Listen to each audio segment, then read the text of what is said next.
السلام الله عليكم ورحمة الله وبركاته. وأنا وناكسن ميل والبا جوجتid si walba maqalkii ku soo gaarayo waxaan ku leeyahay jimca mubaarak. Ku soo dhawaada muuqaal cusub.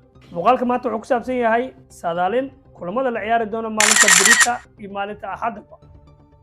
Waxaan saadaali doonaa kulamada loo yaqaano Big Six-ka ama kooxaha loo yaqaano lixda kooxood ee horyaalka ugu waaweyn. Inkastoo sanadkan ay aad iyo aad u badan yihiin ay gaareen ilaa 10 kooxood. balse waxaan saadaali doonaa kulamada Manchester United, Man City, Liverpool, Chelsea, Arsenal iyo Tottenham. waayahay ku soo dhawaaw muuqaal cusub. kulanka ugu horeeya aan rabo inaan saadaaliyo waa kulanka London Derby ka dhici doono waa Tottenham iyo kooxda Arsenal. Arsenal ayaa soo dhaweey doonto kooxda Tottenham. waayahay saawad ognahay waqooyiga London waxay horyaal ku bilaabeen dardar aad iyo aad u wanaagsan. labada kooxoodba waxay leeyihiin 5 kulan hore u soo ciyaareen waxay wada haystaan min 13 dhibcood.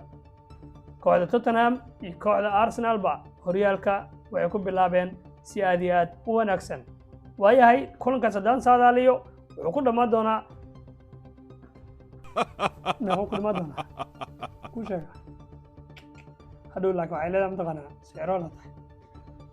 waayahay kulankaas ayaa ugu horeeya. kulankaas haddaan saadaaliyo ciyaartaas waxay ku dhammaan doontaa inkastoo ay aad iyo aad u adag tahay oo la saadaali karin oo Arsenal wax walba laga fila karo. ilaan kulankii waan ogeen Man United waxay ugu adkaadeen waa ogeen ciyaarta xilligay dhalatay iyo 90 minute kadib inay Arsenal guuleysatay. balse haddii aan saadaaliyo oo kulanka aad iyo aad ayuu adag yahay oo waxaa lagu ciyaari doonaa garoonka Arsenal waa waqooyiga London. Arsenal iyo Tottenham waxaan ku saadaaliyey inay ku dhammaan doonto 2 gool iyo 2 gool. adiga fikir ka duwan haddaa haysid komitiga waa nala wadaagi kartaa. aad iyo aad ayaa umahadsan tahay. waayahay kulanka labaad haddii aan saadaaliyo waa kooxda championka of horyaalka Premier League waa Manchester City waxay soo dhaweey doonaan kooxda Nottingham Forest.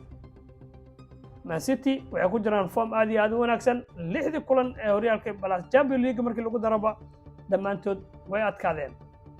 Man City haddii aan saadaaliyo kulankaas waxay ku adkaan doontaa 3 gool iyo gool. waayahay dhinaca kale Burnley waxay soo dhaweey doontaa kooxda Manchester United.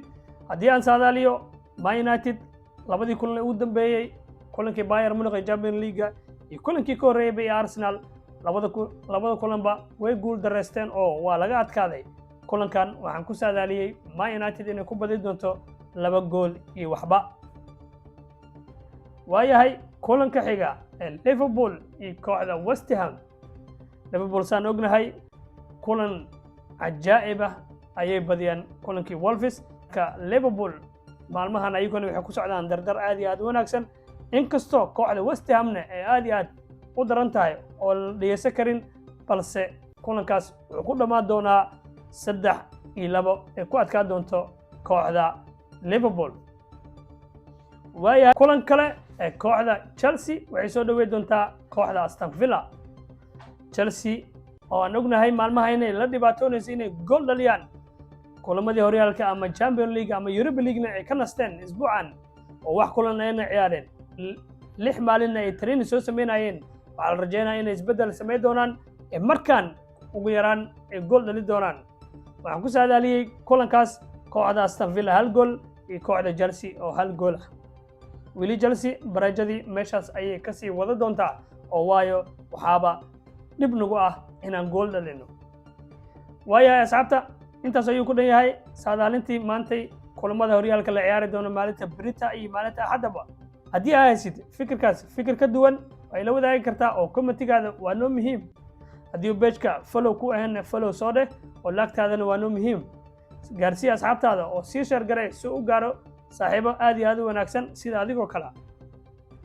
waa idin salaama khiyaarta meel walba joogtiin. waxaa idin leeyahay mar labaad jimca mubaarak. asalaamu calaykum waraxmatullaahi wabarakaatuh.